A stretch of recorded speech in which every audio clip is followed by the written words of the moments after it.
Hi, for healingcrystals.com, I'm Tara. And I'm Lourdes. Today we're going to talk to you about the astrological sign of Pisces. Okay, we're moving into the time of the little fishes. Pisces energy is very interesting, and I was just talking to Lourdes about this, and maybe it's because I'm a fire energy. I personally have some challenges with Pisces energy. That's my own personal thing.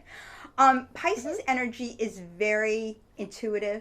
It's very creative. It's very artistic. It's very emotional.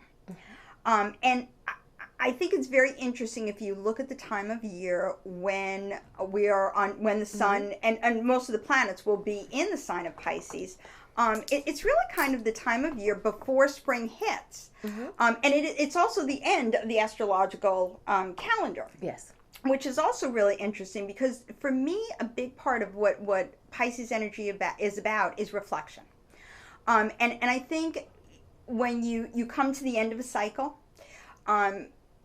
what the Pisces energy will do is give you a moment to look back. In a way, this is a good time to look back at the previous year and, see how things went for you, how you feel about things that happened, things that didn't happen, because Aries is right around the corner and then we're going to get going again. Then you get smacked with that spring, fiery, let's go kind of energy. So take the Pisces energy, take the time. That's the advice I'm giving myself because I'm not good at this.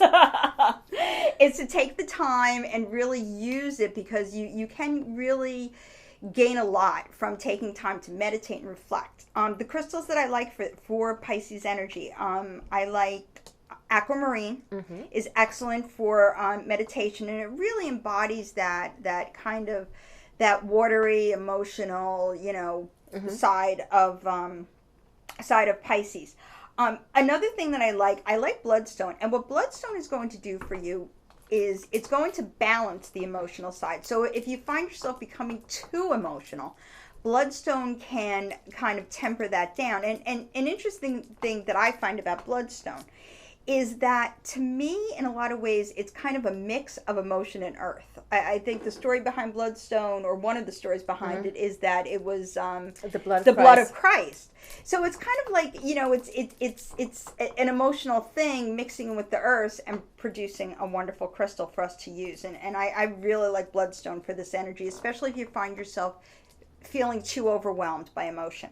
Another crystal that I really like is ruby and kyanite. It's a very nurturing, very balancing kind of a crystal. And again, it's another good one to use when you're feeling overwhelmed or you feel like your emotions are keeping you from really being able to get any value out of the energy. So I really like that. And then finally, for those intuitive flashes, this is a very intuitive time. Even if you are not normally prone to having intuitive flashes, it's going to happen because it happens to everybody. Listen to them.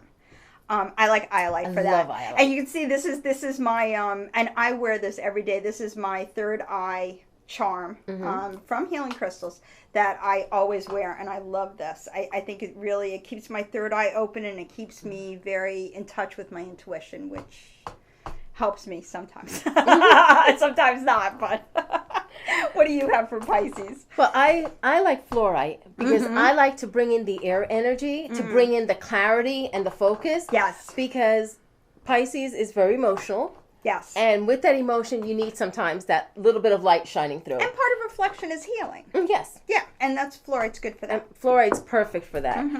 And then because Pisces is such a sensitive sign, I like protection crystals. Okay. For me, amethyst, and I know we have a lot of amethyst here. You can't go wrong with amethyst. It provides spiritual protection. And Pisces, anybody with that energy, in fact, any of the water signs could definitely use the amethyst. Absolutely. Black tourmaline.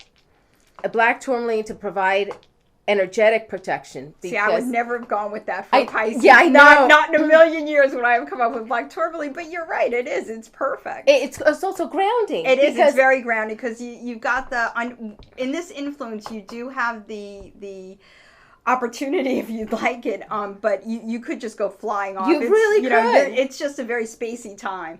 And this is perfect for it. Yep, absolutely. The last one I really think every person who's a water sign needs is labradorite. Okay. Labradorite because your aura needs protection. you're going out into the world, even if you're staying home and you have family members coming in, you know, whether it's, you know, husband, wife, boyfriend, sister, brother, mother, father, kids, they're bringing energy to you. Yes. You need protection. Labradorite provides it. And that's also, again, that's very good for, like, you know, for reflection and for intuition. I like to meditate with labradorite a lot. That's like one of my favorite crystals to meditate with. Yeah, it's beautiful. It's so pretty. It's very magical. Yes. So for anyone, and this is a perfect time. If you're doing any magic work, Oh, absolutely. go right ahead. Absolutely. You can't go wrong with it. Yeah, it's a good time. I mean, you can really get in touch with the elements, and there's a lot of, you know, very strong, very resourceful energy that's available. For healingcrystals.com, I'm Tara. And I'm Lourdes. Bye-bye.